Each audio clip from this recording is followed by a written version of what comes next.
Lisa souffrait de boulimie, d'alcoolisme et de tabagisme. Un jour, tout a changé. En changeant une pièce de puzzle de son existence, elle est sortie du cercle vicieux de ses habitudes toxiques. Comment Starbucks est-elle devenue une mastodonte générant plus de 10 millions de chiffres d'affaires par an en changeant une habitude de management? L'habitude est le pilote automatique de notre vie. S'appuyant sur les dernières recherches en psychologie et en neurosciences, Charles Duhigg en dévoile le fonctionnement et révèle ce principe élémentaire. Si notre vie est faite d'habitudes clés qui régissent nos conduites à notre insu, il suffit d'en modifier un élément pour créer un cercle vertueux. En changeant de clés, vous ouvrirez des portes insoupçonnées. Bonjour et bienvenue sur cette chaîne, je suis Abdoulaye Sall. Je te partage mon quotidien d'ingénieur, les compétences que j'ai pu acquérir de mes différentes formations. En gros, une chaîne dédiée à l'étudiant qui veut devenir meilleur. Tout d'abord, qu'est-ce qu'une habitude? Une habitude est un comportement ou une routine répétée tellement de fois que cela en est devenu plus ou moins automatique. Du lever au coucher, nos habitudes guident subtilement notre vie quotidienne. Des petits changements sans importance en apparence, comme boire un verre d'eau quand on se lève du lit, se coucher 10 minutes plus tôt, fumer une cigarette après un café, peuvent être à l'origine de nos plus grandes réussites ou problématiques si nous les conservons sur des années. Nous faisons tous l'expérience de l'échec à différents degrés, mais la qualité de notre vie dépend à long terme de la qualité de nos habitudes. Si nous conservons les mêmes habitudes, nous obtiendrons toujours les mêmes résultats. À noter donc qu'avec de meilleures habitudes, nous pouvons tous changer pour le meilleur. Pour changer vos habitudes, vous devez d'abord en comprendre la structure. Une habitude est une boucle en 3 parties. Le stimulus, la routine, la récompense. Le stimulus déclenche votre habitude. Par exemple, l'odeur parfumée d'un gâteau qui vous met l'eau à la bouche.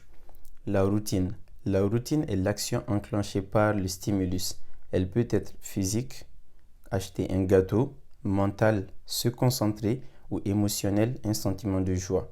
La récompense. La récompense est le pourquoi de votre habitude, la conséquence de l'action automatique. Par exemple, l'accomplissement après la réussite d'un projet, le sentiment de propriété après s'être brossé les dents, ou encore de bien-être après le sport. Le stimulus doit créer un certain désir pour la récompense. À titre d'exemple, se brosser les dents est devenu une habitude aux États-Unis que lorsque les fabricants de Pepsodent ont ajouté dans leurs produits des composés chimiques qui donnent une sensation de fraîcheur et de picotement de la langue après le brossage. Une sensation que les utilisateurs ont commencé à désirer puis à anticiper. Stimulus, récompense. Donc maintenant, quelle est la meilleure façon d'adopter une habitude? Nous allons développer 2 concepts, l'intention de mise en œuvre et l'habitude clé. Une intention de mise en œuvre est un plan précisant quand et où agir, un moment précis de la journée, un endroit et une durée raisonnable. Maintenant, passons au second qui est l'habitude clé. Une habitude clé est une habitude qui offre de déclencher un changement généralisé. Par exemple, se coucher tôt. Se coucher tôt permet de se lever tôt, d'avoir plus d'énergie et d'être plus productif le matin. Pratiquer un sport permet de mieux dormir, d'encourager l'idée d'une alimentation saine, de gagner en confiance de soi et en autodiscipline. La lecture.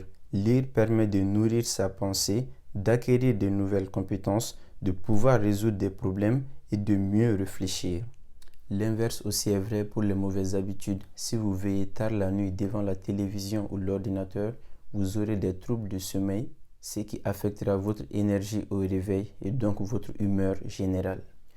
Maintenant, voyons ensemble comment s'approprier une habitude positive. Sur ce point, je vais vous donner 3 astuces. Astuce numéro 1. Appliquez la règle des 30 secondes.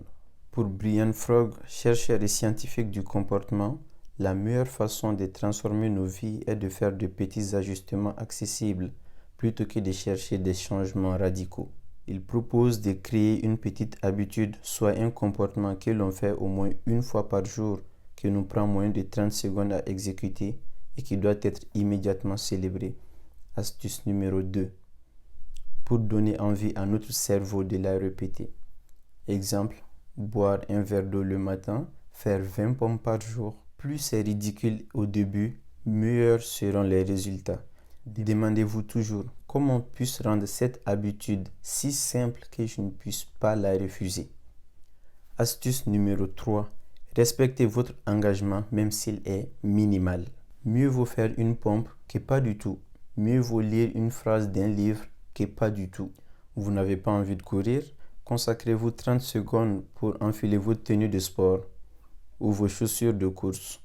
Une fois que vous avez mis vos chaussures de course, vous partirez probablement faire un footing.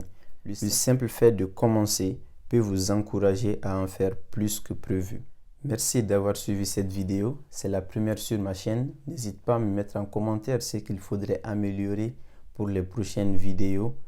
Et si la vidéo t'a plu, n'hésite pas à liker, à t'abonner et à partager à tes amis qui seront intéressés par le sujet. Je publie 2 fois par semaine, les mercredis et les dimanches à 13 h. Donc on se dit à la prochaine.